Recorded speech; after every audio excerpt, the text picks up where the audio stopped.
Hello everyone, welcome to the channel. Today I would like to discuss briefly a very well-known novel, a kind of a minor classic or perhaps a major classic of contemporary American literature and probably world literature really. The book is by Bret Easton Ellis, an American writer, and the name of the book, the title of the book is Less Than Zero. It's a novel from 1986 that Bret Easton Ellis wrote when he was 18 or 19, something like that. And if you don't know that one, and if you don't know his name, you might know perhaps the film adaptation or the novel called American Psycho, which is also originally a novel by Bret Easton Ellis, and we'll come back to it briefly in the third part of today's discussion. Bret Easton Ellis is a very well-established American author. He's part of the same sort of generation as Dave Eggers, Donna Tart, Jonathan Lethem, people like that. Very well connected as well. Briefly connected or still connected, I'm not really following his private life, with the Hollywood jet set as well. I think he was interested in filmmaking or scripting. And yeah, he's one of the big names in American literature these days. Now, you will be asking, therefore, well, I know this. Less Than Zero has been done to death by 100 million people. So what's the point of talking about it again when so much has been done and said and written about this book? Well, as usual, my interest is not so much in the book itself, although I am interested in this book, of course, but it is in the relationship between this book and the rest of other books, and what we can perhaps think about and say, conclude, ask about literature in general, books in general, writing techniques in relation to the novel we are discussing. So that's what I want to do, and today I want to give you four aspects of this novel that we can relate to bigger questions about literature and writing in general.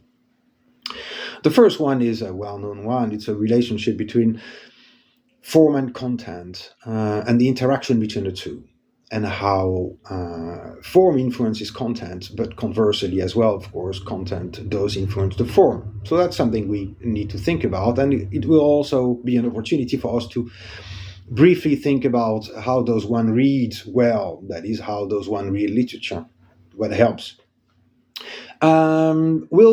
As a second point, we'll take an example of that, an exemplification perhaps of this form and content relationship by looking at what does it mean when nothing happens? Is it boring? Why does nothing happen in a book? And what can we do with that notion?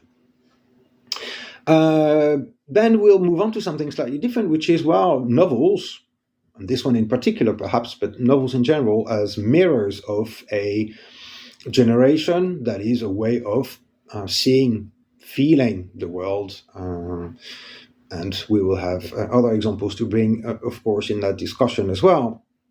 And we'll end up with again, a slightly different one, which is about the film adaptation of Less Than Zero. There was a film adaptation made already a few decades ago, and that will be a good opportunity for us to revisit that old chestnut. Is a book better than a film, or the film better than the book? Is it possible to compare? Should we compare? And perhaps a couple of words on this will help settle the issue. Now, let's get going. The first part, therefore, is about this intimate relationship between form and content, and therefore form and function of the text, really, in general. So perhaps we should start by saying a word about the novel, because it might be that some of you don't know it.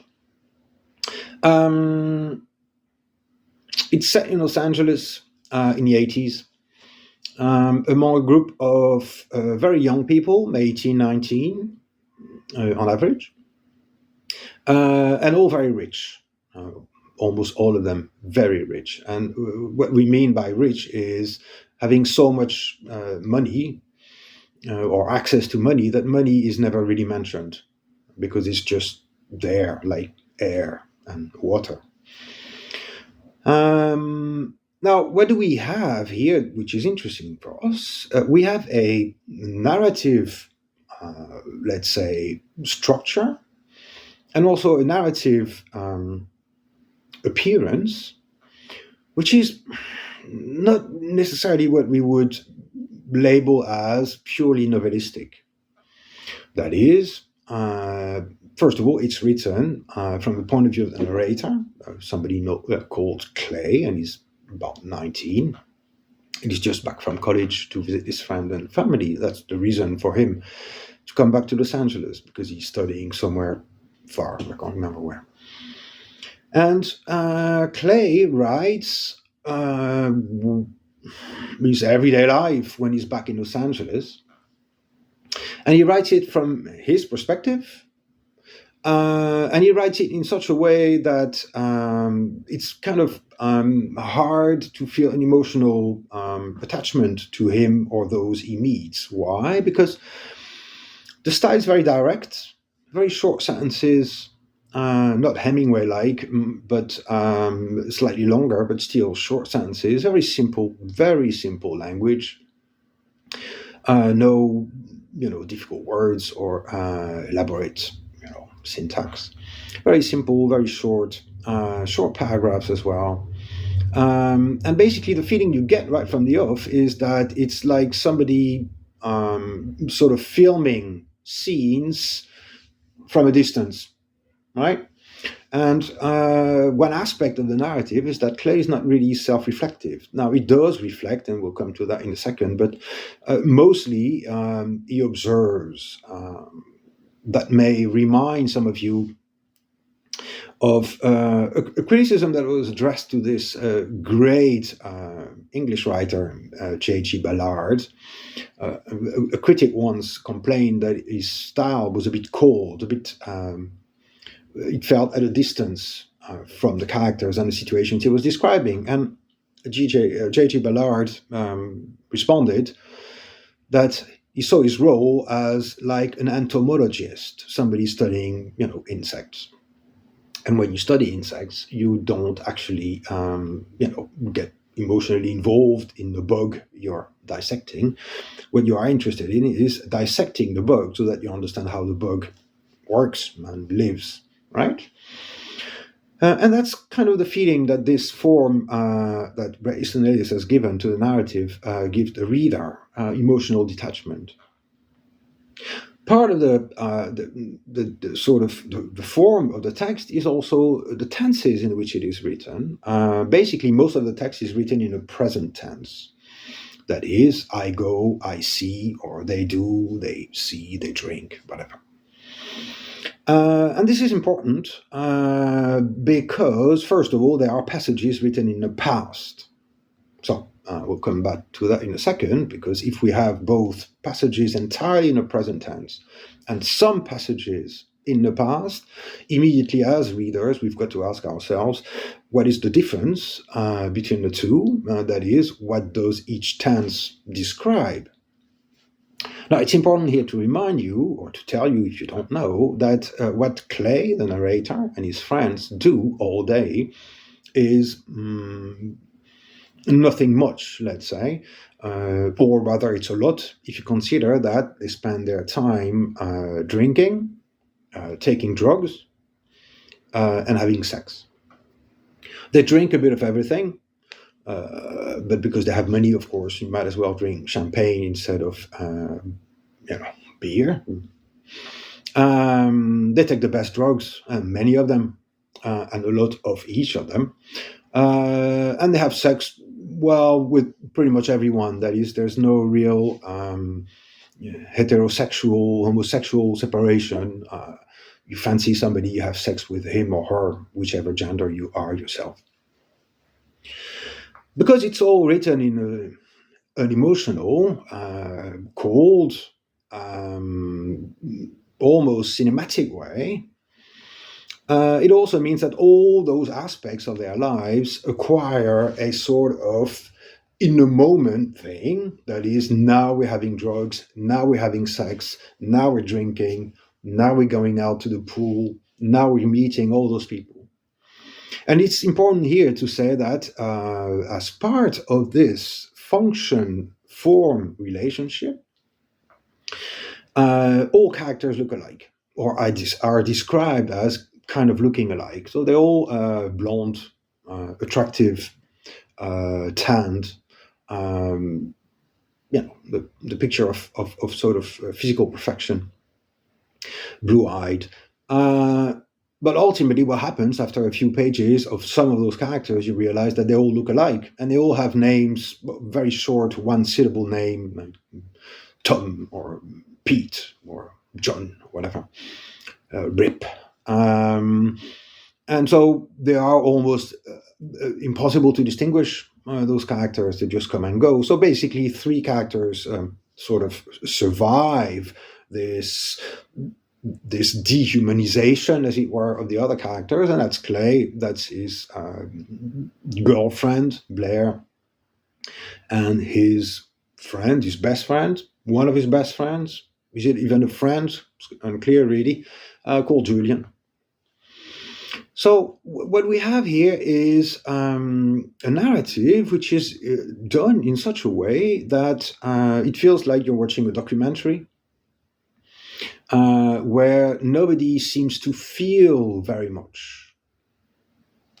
To the extent, of course, that you've got to ask yourself whether they don't take all those drugs and all that booze, and having sex left, right, and center, simply because there's nothing else that actually, existentially speaking, ontologically speaking, there's nothing else than that, right? And if you do that, you might say, in a very, very sort of psychology 101 way, that it's trying to escape something. Or, of course, you might say, well, they're trying to feel something in. It is interesting here, of course, and we'll come back to that in the second part, but that the kids have drugs and drinks and sex with people their age, but also with their parents around. Their parents take drugs as well. Their parents also sleep around all the time. They're constantly drunk, or mostly they're not around. They're not around because they're having sex and taking drugs, like in Dubai or in Rome or whatever. But they are not around, essentially. That's also what it comes down to. That is important to notice because, as I said, there are passages in the past as well. Now, again, as a reader, you have to pay attention to clues given to you by the writer. And those clues are not necessarily to tell you, hey, this is what you have to understand or think or believe. There are clues more to spur your sort of thinking and imagination on. And as a reader, you have a duty to be alert to those clues and hints, because they will provide you with ways of interpreting the text. For example, if you do pay attention to those passages in italics as well, but written in the past tense, you realize that by definition, the past tense is going to talk about the past. Okay, well, could be talking about yesterday. No. It's talking about his grandparents' past with him, so when he was very small. And very quickly you realize that all those passages in the past are the exact opposite of those passages in the present. They are full of, not sentimentality, that's a bit strong. They are full of regrets, longing, happiness, brief moments, flashes, photographs almost, of a happy past with people who, his grandparents in this case, looked forward to tomorrow, really. And so it becomes even more clashing, as it were, to realize that all the passages that Clay narrates about the now lack all those dimensions, those sentimental dimensions, those emotional dimensions. Now, that brings us to the second point, which is going to wrap up the first one at the same time, which is to say, well, okay, so in a book like this, you've got those narrative aspects, you've got those storytelling ways, tricks one might say. You can play with the past, you can play with the length of sentences, you play with the length of paragraphs. The book itself is very short. But ultimately, what you also remark as a reader is that nothing happens, in the sense of not only are there no car chases or monsters invading Los Angeles, which you have to fight or anything.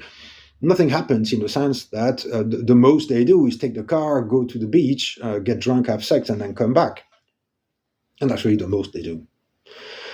Or they go out at night, or they go in the city, but basically it's an endless repetition of the same thing. So if you're having champagne, cocaine, in this bar, that restaurant, or this nightclub, it's always the same, right?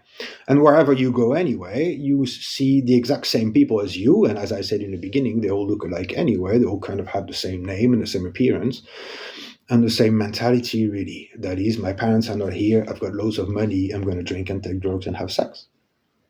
And that's it. Nothing happens. In a sense, this is the whole of what happens. There are no great revelations at the end. There is no mystery to solve, something to find. There are existential questions. There is one character who is at odds with the rest, Julian, his friend, because he has no money and because he has to prostitute himself to buy the money, to get the money to buy drugs.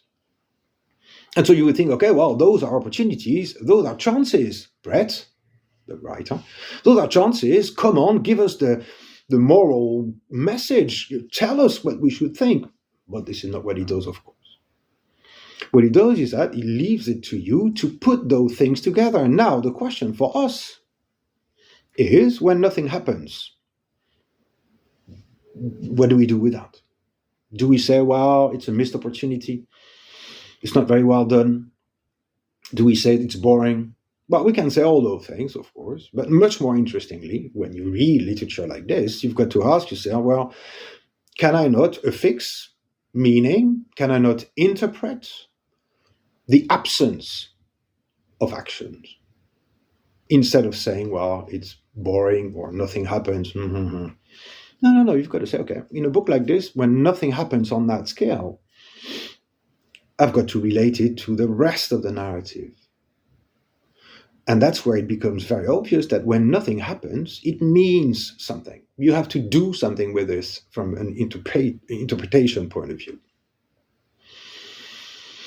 The fact that nothing happens is basically an echo of the vacuity, the void, the existential and social void that those kids inhabit. Nothing happens because nothing happens inside. Nothing happens up here because nothing happens down here. That's my heart, by the way. All right? In other words, when nothing happens, when nothing takes place, it's an echo of the internal life of those characters, but it is also an echo of their projection towards the future. And that is, of course, the main sort of takeaway from this, is that if you start putting all those elements together of form, very short paragraphs, devoid of emotions, describing in a cold, distance way like a camera, everything in the present tense, that is, it's happening now, but there is no sense of origin, and there is no sense of prolongation of time. Time is just now. It is not the arrow of time. It is just a wee snippet of time, and that's it. And then it is replicated here and here and here and here and here. And when you put all those elements together, you realize that basically this is a cry for meaning from them. There is no meaning in their actions. There are no actions. There is only repetition of the present moment, and that is basically a reflection of the characters themselves. That's how they are, ontologically speaking. That is, that's what they are as beings.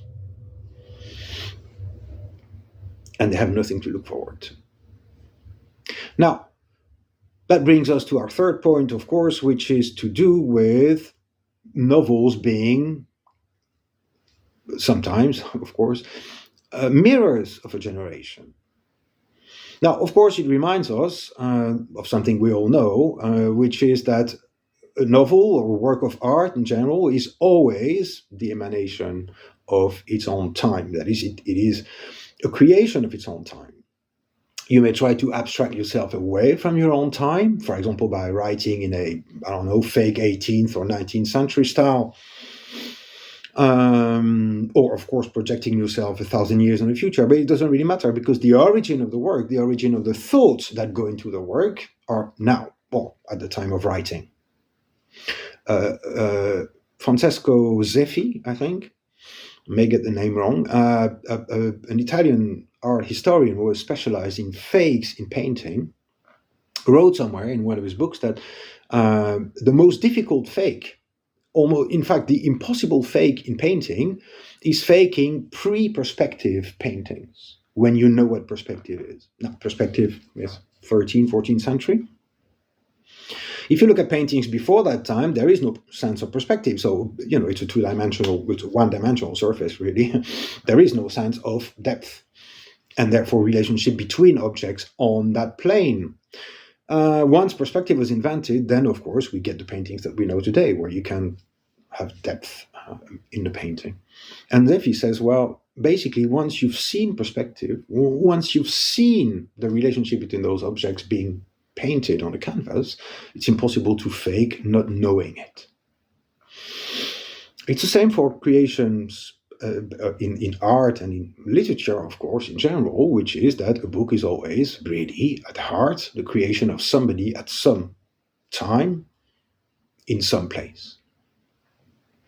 And so here what we have really is that, in that sense, just like The Catcher in the Rye was supposed, or is very often said, to be a generational novel, just like many would argue perhaps that Vernon Got Little is a generational novel, it is very easy here to see that Less Than Zero is also a generational novel, in a sense that it is an echo of, it is a symbol of what this generation was going through, as it were. Now, I know now that in 2025, the 90s or the 80s and 90s, the 80s, are seen as a golden age of na-na-na. So perhaps it's a good opportunity to remind our younger viewers that the 70s and the 80s are also the age of postmodernism, notably, of course, Lyotard, Jean-François Lyotard, this French philosopher.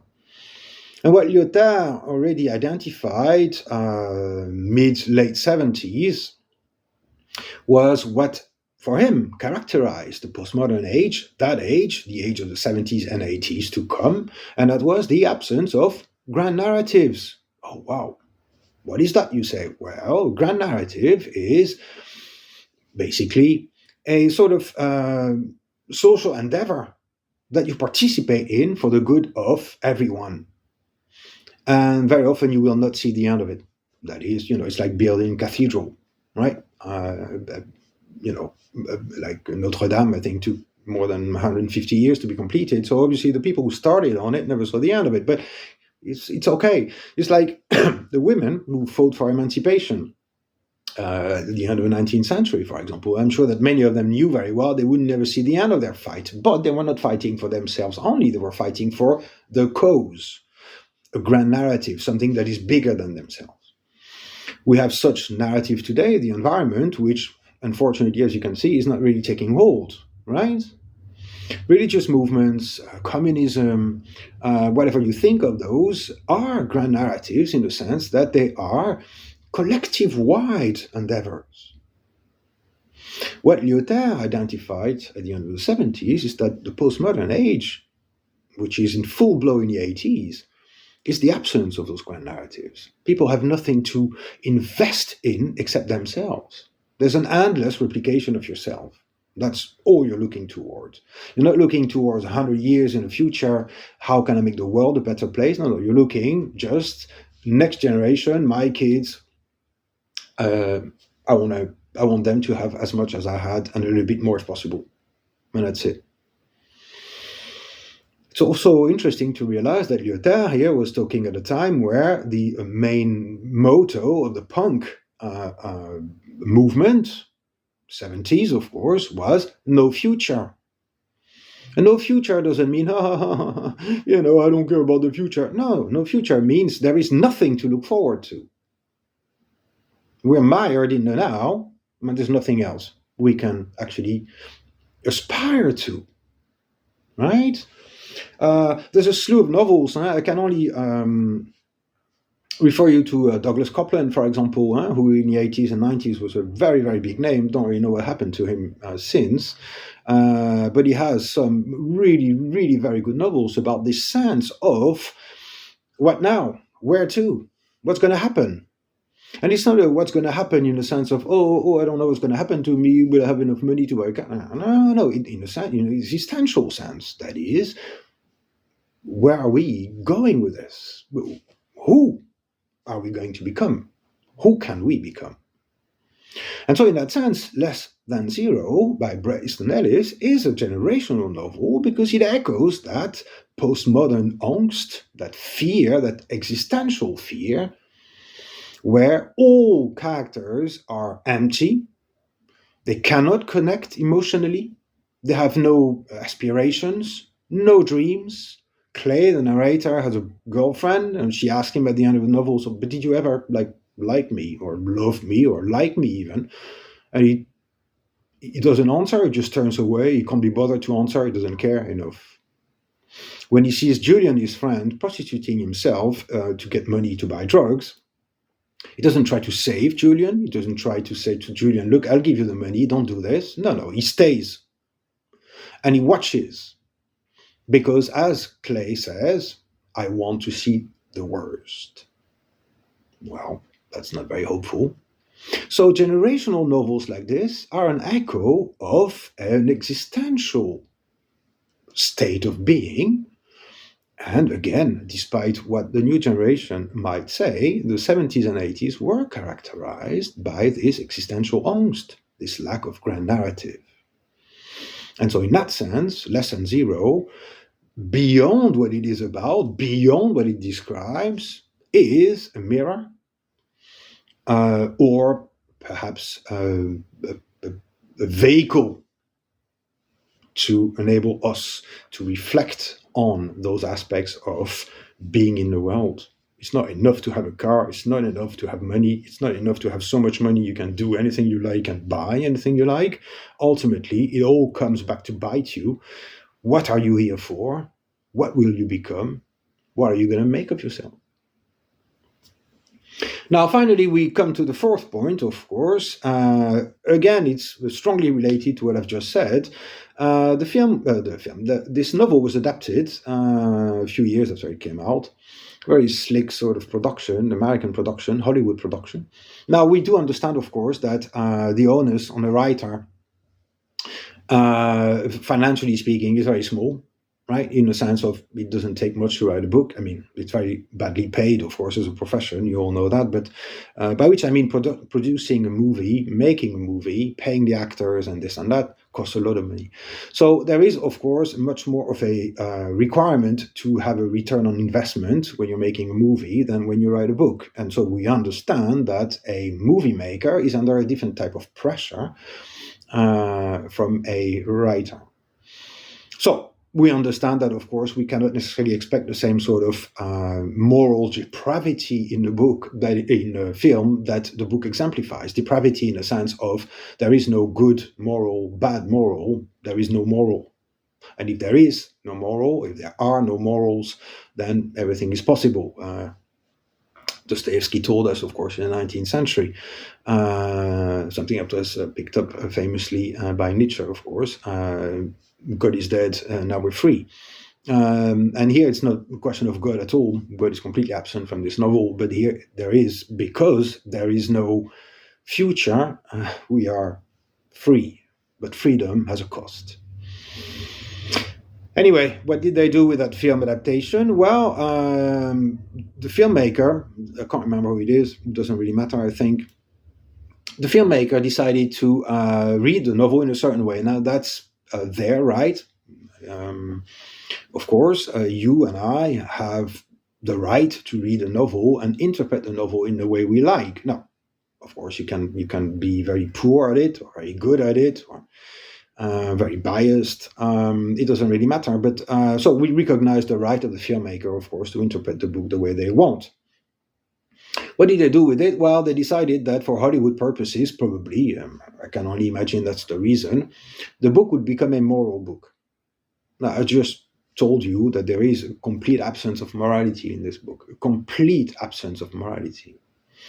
But he decided to make the book a moral one, and more than that, a redemptive sort of narrative. There is no redemption in a novel, not one iota of redemption. There is not one allusion to the idea of the possibility of having redemption at all, at all. But fair enough, the filmmaker decided to put redemption at the heart, so that now the film becomes, the story of the film, which I remind you is inspired by the story of the book, is one where Clay and his girlfriend, Blair, try to rescue Julian from the abyss of depravity. Now, to finish off with this, whether you like the adaptation or not, whether you think that the adaptation is a betrayal of the novel, which in all honesty, when you read the novel and you see the film, it is a betrayal of what the novel conveys, right? But again, we have a right to betray the novel in the sense that we have a right to see in a novel something that we see or want to see or need to see.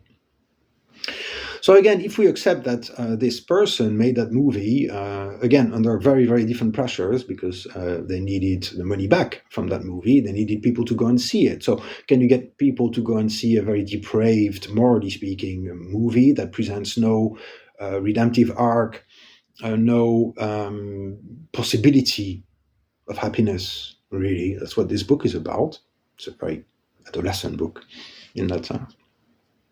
Well, it's much more difficult, of course, to get a massive amount of people to go to the cinema and watch this, whether, as we know, I mean, the popular cinema in Hollywood will offer a redemptive arc. The villain has to be punished, and a good person has to be rewarded. It's always like that in Hollywood, right?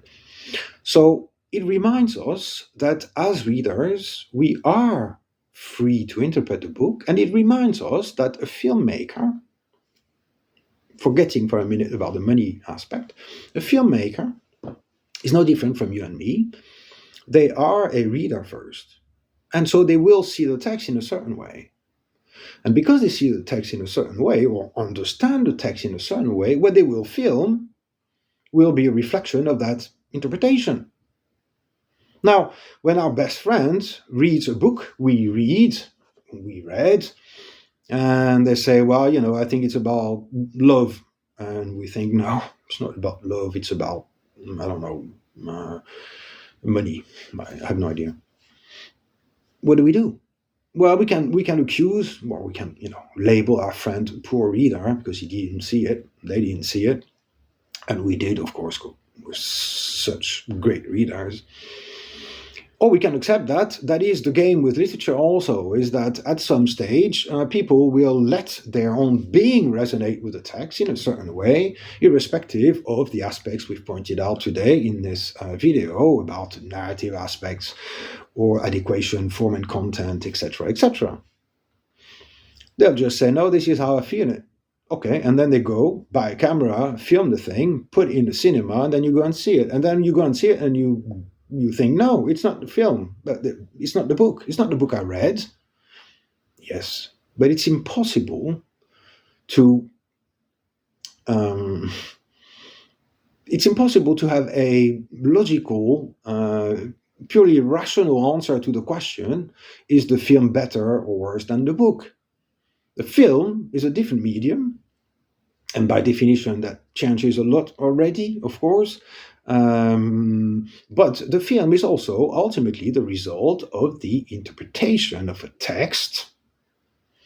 And because not everybody will interpret a text the same way, it makes complete sense that filmmakers might also disagree with your interpretation of the same book that they read, and they see something else in it, and that's what they film. So stop fighting. Don't give in to the urge of saying, "Oh, the book is so much better." These are different objects, different media, and they're all down to the interpretation of a set of words. And so just see them as different objects. You will be much happier for it. Now, in conclusion, what can we say? Minor classic, I said, major classic, average classic, I don't know, but it certainly is a classic of the 80s and 90s. It's still very much in print, it's still very much read. I reread it not long ago for work purposes, really, and I was afraid it wouldn't hold up so well, but it does. It's still very, very strong, it's still very powerful at times. And the picture it depicts is also very interesting now, 30 years, 35 years later, to realize that this angst, this lack of perspective, this perceived absence of bright future is also pervasive among the youth today.